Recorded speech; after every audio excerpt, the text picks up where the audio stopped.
안녕하세요, 찰리브라입니다. 이번 영상에서는 암호화폐, 암호자산 위주라기보다 이제 지금 시사경제 문제하고 같이 엮어서 한번 결론을 도출해 볼 거고, 일단은 비트코인에 관해서 일단 말씀을 한번 드려보고 차후에 이제 알트코인에 관해서도 말씀을 드려보려고 하거든요. 그래서 이더리움에 관해서 되게 중요한 소식이 있는데 잠시 후에 말씀을 드리겠습니다. 그래서 일단은 첫 번째 비트코인에 관해서 일단 말씀을 드리려고 하는데, 자, 여기 나와 있는 것 같이 되게 간단해요, 사실은. 자, 여기 가운데 녹색 선이 하나 있어요. 녹색에 한 가지 이제 막대기가 있는데, 여기에 보면 이 사람이 말하는 거는 뭐냐? 7,080달러, 그리고 위로는 7,109달러. 지금 이 박스권을 되게 아주 작은 박스권인데, 이 박스권에서 며칠을 보내면 그 이후에 7,250달러까지 돌파 후에 그 다음에 7,600달러까지 터치할 가능성이 되게 농후하다. 그래서 향후에 이 박스권을 어느 정도 지지를 하냐, 그거에 관해서 이제 말을 하는 거고, 그래서 그 부분이 상당히 중요하다. 근데 이 사람도 바라보는 측면이 되게 엇비슷해요. 자, 모든 사람은 다 차트 보는 사람은 다 엇비슷해. 그리고 이대로 가지 않을 가능성도 있다는 걸 항상 명심하시면서 이 영상은 봐주셔야 되고, 제가 만든 차트가 아니고 제 성향이나 분석이 들어간 게 아니기 때문에 어떻게 보면 여러 사람의 의견이 접목된 거기 때문에 결론 도출은 마지막에는 각자가 해야 된다고 이제 전 항상 생각을 하거든요. 자, 이 사람도 마찬가지예요. 무슨 얘기를 지금 하냐면 결국에는 지금 현재 7,100달러 수준에서 지금 머물러 있는데, 만약에 향후 며칠 이내에 강하게 반등이 나와서 7,200달러를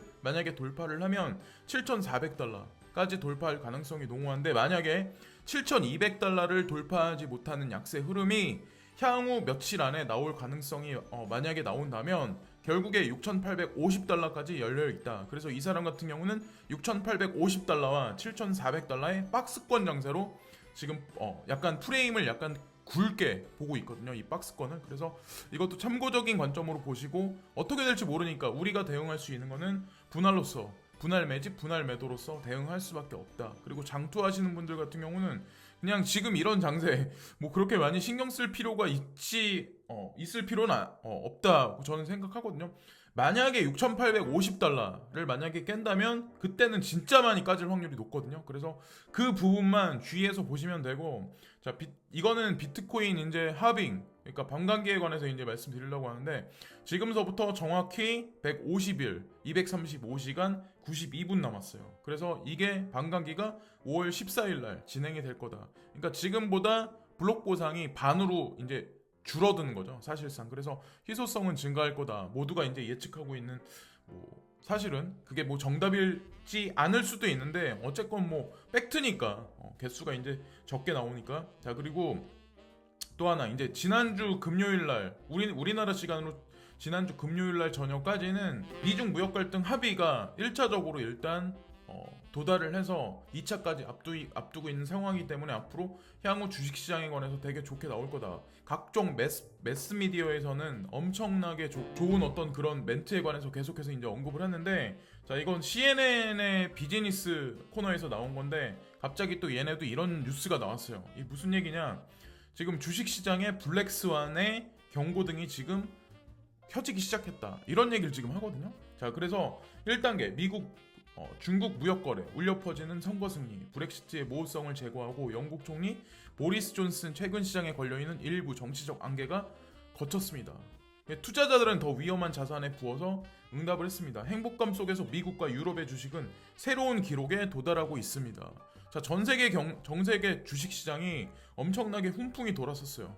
여기 근데 네모칸 치신 부분을 잘 보셔야 되는데, 그러나 옵션 시장을 살펴보면 더 신중한 이야기가 나옵니다. 블랙스완 지수라고도 하는 CBOE 스캣 인덱스는 S&P 500이 급격하고 예상치 못한 하락을 보인 경우 지불해야 하는 옵션에 대한 수요를 추적하기 때문에 가져옵니다. 블랙스완 경고 등이 커질 확률이 높다는 것을 일부 전문가는 지금 경고를 지금 하고 있는 거예요, 이 언론에서는. 자, 그래서 이걸 일단 참고적으로 보셔야 되고, 자, 그리고 많은 지표들이, 중요한 지표들이 이제 오늘서부터 쏟아지기 시작을 할 건데, 오늘 저녁부터. 자, 월요일날 미국 엠파이어 스테이트 제조 조사, 독일 제조 플래시, 화요일날 미국 주택 시장 및 건축 허가, 그리고 수요일날 영국 인플레이션, 이게 나오고, 목요일날이 영국은행 및 일본은행 결정, 이게 뭐냐면 금리 결정에 관해서 이번에 나오거든요. 그러니까 지난주 목요일 날 같은 경우는 그러니까 FOMC에서 이제 회의 결과가 나왔고 FED가 이제 결과를 금리에 관해서 동결하겠다 얘기를 했었고, 목요일 날 같은 경우는 영국은행하고 일본은행, 그리고 ECB도 아마 참가하는 걸로 알고 있는. 그러니까 ECB가 지난주에 발표를 했었죠. 자, 그거하고 뭉뚱그려서 보셔야 되고, 금요일 날 같은 경우는 미국 개인 지출 및 소득에 관해서 이게 나와요. 그래서 이번 주에 주식시장이 어떤지 모르겠지만 여기 중요한 지표들이 되게 몇 개가 포진돼 있기 때문에 아마 들쑥날쑥할 확률이 되게 높다. 이제 저는 생각하고, 자, 피델리티에서 되게 중요한 거에 관해서 이제 발언을 한 가지 했는데, 자, 여기 보시면 피델리티에서 암호자산에 관해서 이더리움을 2020년에 중요하게 서포팅하는 항목으로 고려를 하고 있다, 이런 얘기가 지금 나오는데, 자, 여기 보시면 무슨 얘기냐면 미국 금융 서비스 거대 피델리티의 크립토커런시 트레이딩 암인 피델리티 디지털 에셋의 사장인 톰 조셉은 2020년에 수요가 충분할 때 이더리움에 대한 지원을 추가할 수 있다고 발표를 했습니다. 그래서 어쨌든 피델리티는 지금 지원을 할 거다, 이더리움에 관해 서포팅 할 건데, 이게 구체적인 사항이 뭐냐면 비트코인 기관 채택이 이미 시작되었으므로 거래 플랫폼은 이더를 기관에 가져오기 위해 싸우고 있습니다. 현재 코인텔레그래프가 10월 중순에 보도한 것처럼 이더 선물은 암호화 시장 확장을 주도하는 다음 메커니즘이 될 수도 있습니다. 그래서 여기서 피델리티에서 서포트 하겠다는 얘기만 했지,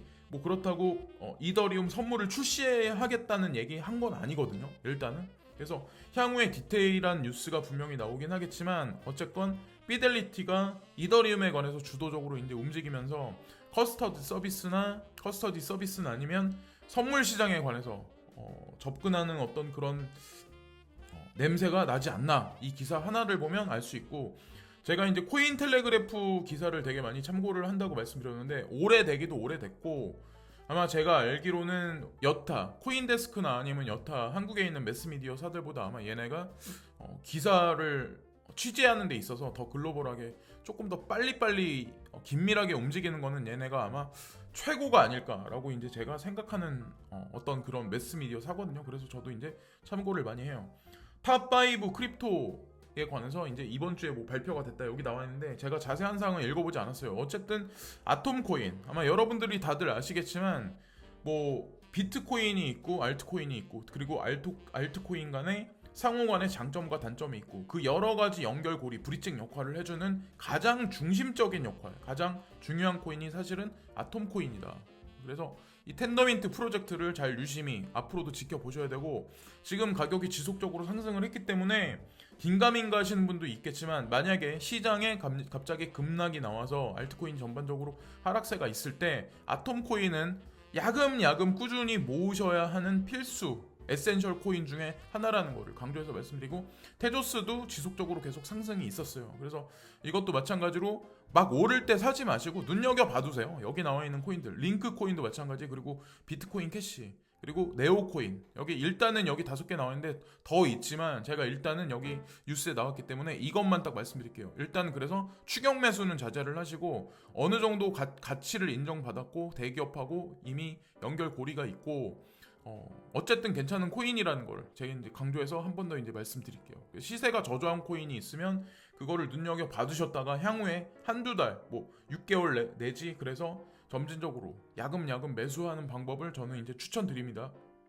그리고 일단 여기 나와 있는 페이스북 리브라 프로젝트에 관해서 다시 한번 이제 코인텔레그래프에 환기가 되는데, 이게 지금 모던 그레이트 게임이다. 그래서 기사를 제가 읽어봤는데 미국 정부에서도 지금 보면 이 프로젝트에 관해서 뭐 승인 내준다 안 내준다 이거에 관해서 계속 환기가 되고 있어요. 중국에선 CBDC, PBOC를 통해서 계속 치고 올라오고 있고, 거기다가 텐센트, 알리페이, 뭐 여러 가지 어떤 위챗페이, 이거를 통해서 본인들의 장악력을 계속 장악하려고 하고 있는데, 결국에 미국 정부에서도 승인을 페이스북이 리브라 프로젝트를 승인 안 내줄 수 없는 형국까지 갈 확률도 높다고 이 기사에는 그런 얘기가 나오거든요. 근데 제가 개인적으로 생각하는 것도 그래요. 페이스북이 전 세계 SNS 시장에서 차지하는 장악력이 거의 최고거든요. 엄청나게 많은 고객들도 또 포진해 있고 가입자도 있고, 그래서 그 가입자들이 있는데 과연 이 시너지를 미국 정부에서 포기하냐? 그건 아니라는 거죠. 결국에 그래서 미국 정부에서 뭐 이거에 관해서 뭐 승인 안 내준다 이런 얘기가 나오지만 계속해서 말씀드리지만 결국엔 쇼라는 거죠. 다시 이제 시사에 관해서 한 가지 이제 재미난 뉴스 몇 개가 있기 때문에 말씀드리려고 하는데, 자 일단은 부동산 돈이 있어도 못 사요. 강남보다 매물 찾기 더 어려운 강북, 이런 얘기가 나와요. 사람들이 이런 얘기를 보면, 이런 뉴스만 딱 그냥 직관적으로 딱 보면 부동산 겁나게 오르고 있구나, 야 이거 돈이 있어도 못 산다네, 이런 얘기를 할 수밖에 없어. 서울 양천구 신정동에 살던 신종기 씨는 최근 직장 문제로 이사를 추진하며 집 없는 신세가 될 뻔했다. 집을 먼저 팔고 거주할 집을 찾아 나섰는데 이사하려던 마포구 아현동 일대에서 살 수 있는 집을 찾기가 어려웠다. 그래서 이 뉴스만 보면 야 이거 집 사기가 되게 어렵구나, 돈이 있어도 못 산대. 근데 이 대목을 딱 보세요. 이게 오류가 있어. 반면 집주인들 사이에서는 집값이 추가 상승할 것이란 집단적 기대 심리가 팽배하다. 내년 금리 인하가 예상되는 데다 민간 택지 분양가 상한제로 신축 공급 부족 현상이 나타나는 것도 이런 믿음을 더하는 배경 중에 하나다. 지금 현재 분양가 상한제가 있는 건 사실이긴 하지만 어쨌건 중요한 건 아직까지도 이제 미분양된 어떤 그런 아파트나 그런 지역도 상당히 많다는 걸 알아두셔야 되고, 더욱이나 이제 가장 중요한 건 내년에 금리 인하가 예상된다라고 여기 기사에 나오지만 사실 이미 FOMC에서 이번에 회의에서 결론 난 게 금리 동결에 관해서 결론이 났고, 금리 동결 어떤 그 기조를 유지를 하다가 점진적으로 금리 상승하겠다는 얘기까지 지금 이미 시장에 퍼진 상황이야. 근데 왜 이 기사에는 이런 얘기가 나왔을까요?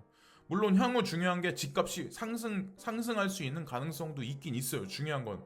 그러나 연준도 마찬가지로 금리를 동결하고 시장 추이를 지켜보고 인플레이션이 어느 정도 일어날지에 관해서 예의주시한 다음에 다음 차후에 금리 결정을 다시 한번 할 거예요. 그거는 내년 일정 기간이 지나면 아마 그럴 텐데, 여기선 또 단정적으로 금리 인하하겠다라고 딱 나왔어요. 일반적으로 서민이 주택을 담보로 해서 대출 받기가 예전보다 그 금액이 줄어든 건 사실이야. 예전보다 사실 호전적으로 긍정적으로 넓혀준 건 아니거든요. 그래서 그건 또 사실인데 또 기사는 또 이렇게 나왔네요. 그러니까 한마디로 선동이죠. 그러니까 기자라는 사람들은 이런 어떤 뭐 신문사에 종속돼서 이제 일을 하니까 결국에는 위에서 시키는 대로 이제 기사를 쓸 수밖에 없고, 자 이거는 뭐 암호화폐 장세랑 이제 뭐 상관없을 수도 있는데, 제가 이제 항상 예의주시해서 보는 건 사실 지진 뉴스를 되게 많이 보거든요. 필리핀에서 6.8 강진, 사망자 최소 3명 늘었다. 그래서 이게 결국엔 필리핀만의 문제는 아니라는 거죠. 이게 시간이 향후에 5년이 됐든 10년이 됐든 향후에 이 지진이란 이런 문제가, 이 이슈거리가 빅 이벤트로 자리 잡을 확률이 되게 높다고 저는 생각하거든요. 결국엔 불의 고리하고 연결돼 있어. 이게 만약에 필리핀에서 이런 문제가 터지면 결국엔 인도네시아, 더 위로는 일본, 그리고 쫙 한 바퀴를 돌아서 남미가 있고, 남미를 돌아서 다시 올라가면 북미, 미국의 서부권, 그런 데 같은 경우가 이제 캘리포니아 같은 데, 그런 데 같은 경우가 밀접하게 관련이 있기 때문에 예의주시해서 상당히 이제 조심해야 된다고 이제 저는 생각을 하거든요. 이 문제 같은 거. 그래서 향후에 지진 문제 때문에 아마 주택 시장에 부동산의 패러다임이 바뀌지 않을까라는 생각을 저는 조심스럽게 말씀을 드립니다. 이거는 뭐 향후 10년을 보고 이제 생각을 한 번쯤은 해봐야 되는 거기 때문에 말씀을 드리고, 자, 이 뉴스 같은 경우는 되게 웃기죠. 지난주 금요일까지만 해도 미중 합의 때문에 앞으로 되게 좋을 거다, 주식시장 계속 오른 거. 근데 오늘 아침에 딱 이 뉴스가 또 나왔어요. 미국 외신에서도 블랙스완을 조심하자, 이런 얘기가 나왔고, 자 한국 뉴스에서도 이런 얘기가 나왔어요. 미국 USTR 대표가 미중 무역 합의 중한테 달려있다, 중국한테 달려있다, 2단계 협상은 아직 이르다. 그래서 예전에도 그러니까 외신에서도 이제 그런 얘기가 나왔었어요. 사실은 이제 중국에서 어떻게 스탠스가 나오냐에 따라서 이 미중 합의가 갈려있다. 그렇기 때문에 이 지금 불안한 심리, 아직까지 결정되지 않은 상황을 그대로 여기다 담아냈으면 주식시장에도 아마 이게 그대로 표방될 확률이 되게 높다, 보여질 확률이 높다고 저는 생각하거든요. 어쨌든 근데 미중 무역 갈등이 깨지고 주식시장이 깨지면 어쨌건 그거는 암호자산 시장의 저는 이제 호재로 항상 바라보기 때문에, 그래서 어쨌건 예의주시해서 이 항목도 이번 주에는 많은 지표들이 나오기 때문에 예의주시해서 봐야 된다고 생각을 합니다. 그래서 단기적인 어떤 그 시세 등락에 너무 연연하지 마시고, 내가 투자할 만한 코인이 어떤 건가, 그리고 내가 투자하고 있는 코인이 일을 열심히 하고 있나, 여러 가지 어떤 그런 거를 살펴보시면서 조심스럽게 투자를 하시면 결국에는 저는 주식시장보다 암호화폐에 투자해서 결국엔 2020년부터는 지금은 아니겠지만 향후 뭐 10년이 됐든 5년이 됐든 많은 어떤 수익률을 거둘 수 있는 게 암호 자산 시장이라고 생각을 합니다. 지금까지 찰리 브라운이었고 오늘 하루도 즐거운 하루 되시고 지금까지 시청해주신 모든 구독자님께 진심으로 감사를 드립니다. 끝으로 구독과 좋아요 부탁드립니다. 항상 감사합니다. 좋은 하루 되세요.